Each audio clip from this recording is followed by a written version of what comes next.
রাজ্যে পাল্লাবদলের পর বিভিন্ন জায়গায় লাগানো বিশ্ব বাংলা লোগো নিয়ে বিতর্কের সৃষ্টি হয়েছিল। ফলে বিভিন্ন জায়গায় থাকা বিশ্ব বাংলা লোগো খুলে ফেলার সিদ্ধান্ত নেওয়া হয়। সে মতো উলুবেড়িয়া পৌরসভার 22 নম্বর ওয়ার্ডের লক গেটের কাছে থাকা উদ্যান থেকে বিশ্ব বাংলা লোগো খুলে ফেলা হয়। মঙ্গলবার সকালে উলুবেড়িয়া পৌরসভার কর্মীরা এই লোগো খুলে দেন।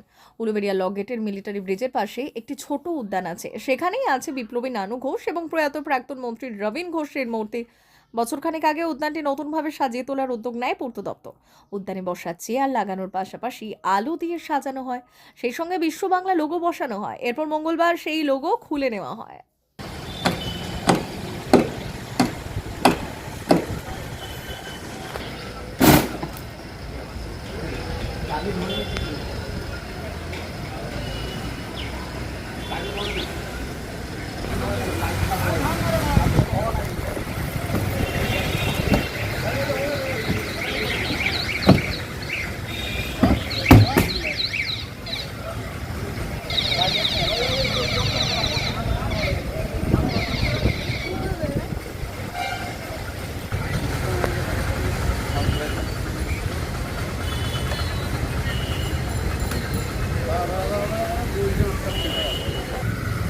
এখন থাক ওখানটা কটা চ্যানেল রাস্তায় বার দেবে? করলে বড় হবে।